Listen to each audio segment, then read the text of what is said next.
இன்றைக்கி வந்து 7 KG breaker 1800 watts பவரில் நம்ம வந்து இன்றைக்கி ஆஃபரில் பார்க்குறோம்.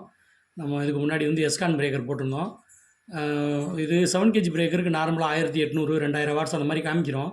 ஆனால் 7 கேஜி பிரேக்கர் நல்லா சிறப்பாக இயங்குறதுக்கு 1200 வாட்ஸ் பவர் இருந்தாலே போதுமானதாக இருக்குது. நம்ம அதனால் ஒரு பிரேக்கர் வாங்கும்போது நீங்கள் பவர் எவ்வளோ இருக்குது, வாட்ஸ் எவ்வளோ இருக்குது அதை மட்டும் பார்க்கக்கூடாது.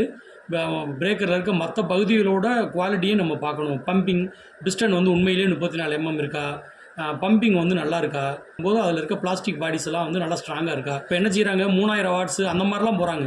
இப்போ இந்த பிரேக்கரில் நமக்கு எல்லா பிரேக்கர்லேயும் வர்ற மாதிரி 2 பிட்டு, பாயிண்டர் ஒன்று, ஃப்ளாட் ஒன்று ஃப்ரீயாக வந்துடுது. அதே மாதிரி ஒரு கார்பன் ப்ரெஸ்ஸு, அப்புறம் கிரீஸ் கேப் ரெஞ்சு, அது கூட ஒரு எல்என்கி, சின்ன எல்என்கி நம்ம மெயின்டெனன்ஸ் பண்ணுறதுக்காக ஒன்று கொடுத்துட்றாங்க. மற்றபடி இந்த பிரேக்கர் நம்ம இதுக்கு முன்னாடி பண்ண எஸ்கான் பிரேக்கர், ஆட்டோ பவர், அதில் என்ன குவாலிட்டி இருந்ததோ அதே இது வந்து கிட்டத்தட்ட இந்த கோடெல்லாம் பார்த்திங்கன்னா அந்த ஏர் வெண்டெல்லாம் நம்ம ஆட்டோ பவரில் ஹெச்ஐடி ப்ரோவில் இருந்த மாதிரி இதுலேயும் இருக்குது. கார்பன் ஹோல்டர்கிட்ட பார்த்திங்கன்னா இந்த பிளாக் கலர் கவர் மூடி போட்டுறாங்க. அப்போ இது ஹெச்ஐடி ப்ரோ ஆட்டோ பவரோட மாடல். இது சுவிட்சு எல்லாமே வந்து ஹேண்டிலு நம்ம ஆட்டோ பவர் ஸ்பேரே இதுக்கு வந்து நம்ம பயன்படுத்தலாம். மொத்தத்திலே 7 கேஜி வந்து ஒரு 4 மாடல் தான் இப்போ மார்க்கெட்டில் போயிட்டுருக்கு.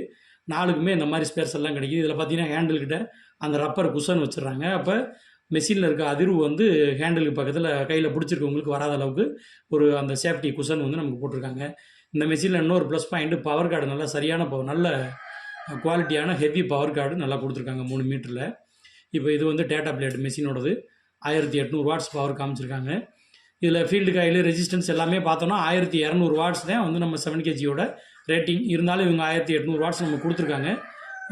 கூடுதலாக கொடுக்குறதுனால தப்பு ஒன்றும் இல்லை. இப்போ வந்து நம்ம மெஷினை வந்து நோ லோடில் நம்ம ஓட்டி பார்க்குறக்கா இப்போ டெஸ்ட் பண்ண போகிறோம்.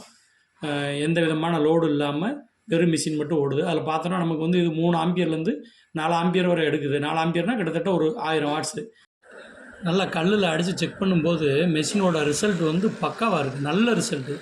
உங்களுக்கு வந்து அந்த கல்லே பாருங்கள், ஒரு 2 தட்டு தான் தூள் ஆயிடுது. நல்ல ரிசல்ட் இருக்குது. நல்லா வாடகை கொடுக்குறவங்க, நீங்கள் வந்து கட்டடத்தில் எலக்ட்ரிஷியன் வேலை பார்க்குறவங்க, செவரை பொத்தூர்றக்குள்ள வேலைகள்லாம் நல்ல அருமையான மிஷினு. உங்களுக்கு வந்து அந்த பிஸ்டனோட பவர் தான் ரொம்ப முக்கியம். அது இதில் நல்ல எதிர்பார்க்குற காட்டுமே நல்ல குவாலிட்டியாக இருக்குது. இதில் தேவைப்படுறவங்க நம்மளை வாட்ஸ்அப்பில் தொடர்பு கொள்ளுங்கள். நன்றி, வணக்கம்.